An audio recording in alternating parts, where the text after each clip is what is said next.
Hi everyone, Mrs. Basega here, and today we're doing a friction lab. For this lab, you're going to need a vernier GoDirect sensor cart. Press the button on the side if it is not already blinking red. This will turn it on and make sure it's able to be connected with Bluetooth. Note the ID number on the side to make sure you connect to the right cart, and you're ready to go.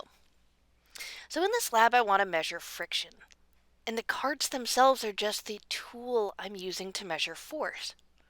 I'm actually going to be measuring friction of a wood block sliding across this table.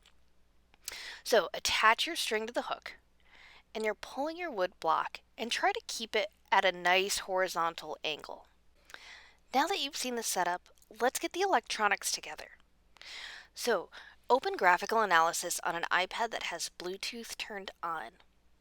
Hit sensor data collection and connect to the cart whose ID matches the one you saw earlier.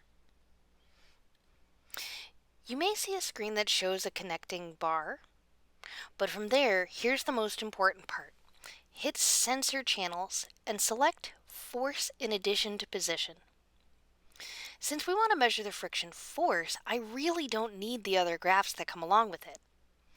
Hit the 3 rectangles button on the side, and instead of 3 graphs, select 1 graph. That should bring you down to force. Now let's zero the force probe.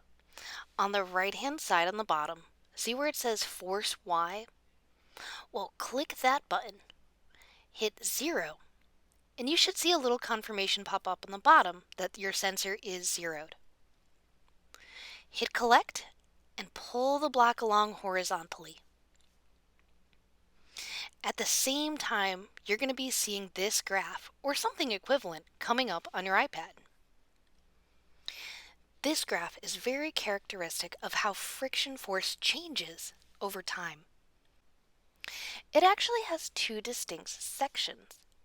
It has a peak, which represents the static friction force, the force right before your object starts moving. To analyze this, select the peak of your data and then click the lower left-hand button. Do Apply Statistics and read off the max value. In this case, the maximum force, the 3.382 newtons, that represents the maximum static friction force that you need to overcome in order to make sure the block moves. The second section of the graph is the kinetic friction part. This blue highlighted part shows where the object started sliding. So selecting that section and hitting statistics, I actually want to take the mean, the average value here. 2.993 represents the average kinetic friction force while the object was sliding. I measured it while moving at constant velocity, but actually that kinetic friction force stays roughly the same as long as your object is moving. The characteristic friction graph can have variations depending on whether you are pulling at constant velocity or not, but it will always have those 2 sections. A maximum representing the static maximum friction force, and a kind of plateau representing the kinetic friction force, the force of friction while sliding. Using the statistics function, we're going to use the max at the peak to find static friction and the mean for the plateau for kinetic friction. So let's break this down a little bit farther.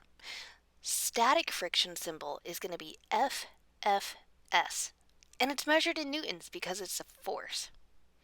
Static friction represents the friction force while an object is stationary. Because the 2 objects are at rest relative to each other, there is no sliding.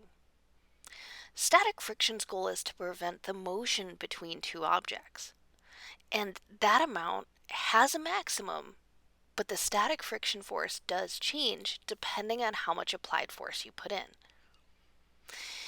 When that maximum value occurs, we call that special point the threshold of motion.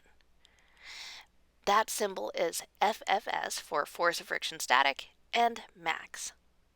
That's the force you need to overcome in order to start an object sliding. To measure it, you could eyeball it off the y-axis, but it's easier to select the peak and use statistics to read off the maximum value. In this case, the maximum value is 51.3 newtons. Now let's look at kinetic friction. Kinetic friction is the friction that occurs while two objects are sliding relative to each other. Its symbol is FFK for force friction kinetic, and that represents this plateau here. It's the relatively constant force that occurs that's trying to slow objects and prevent them from sliding past each other.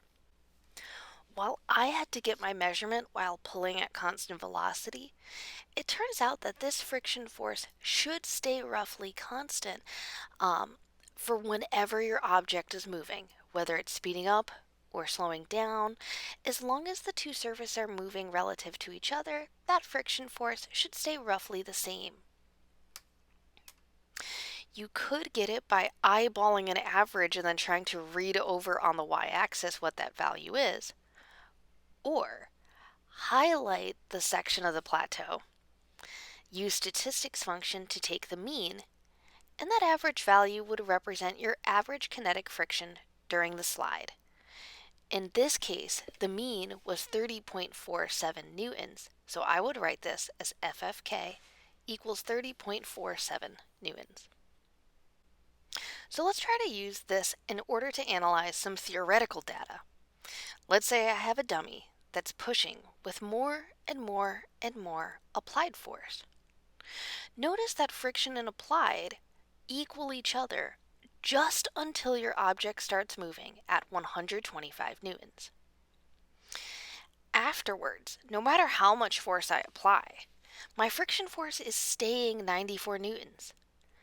Whether I'm speeding up, like here, or slowing down. As long as my objects are sliding past each other, the friction force was 94 newtons, because the kinetic friction doesn't change as long as your two surfaces are sliding past each other. Rearranged into a graph, it looks something like this. As the applied force increased, the friction force also increased. This pattern occurred until our dummy applied enough force to knock it over that 125 newton limit. At 126 newtons, well, the crate started sliding relative to the ground, and the friction force dropped precipitously to 94 newtons. It stayed at 94 newtons no matter what other additional applied force happened. If I were to graph this, this would make three distinct points. You'd see a static friction section in red, representing your applied force matching your friction force.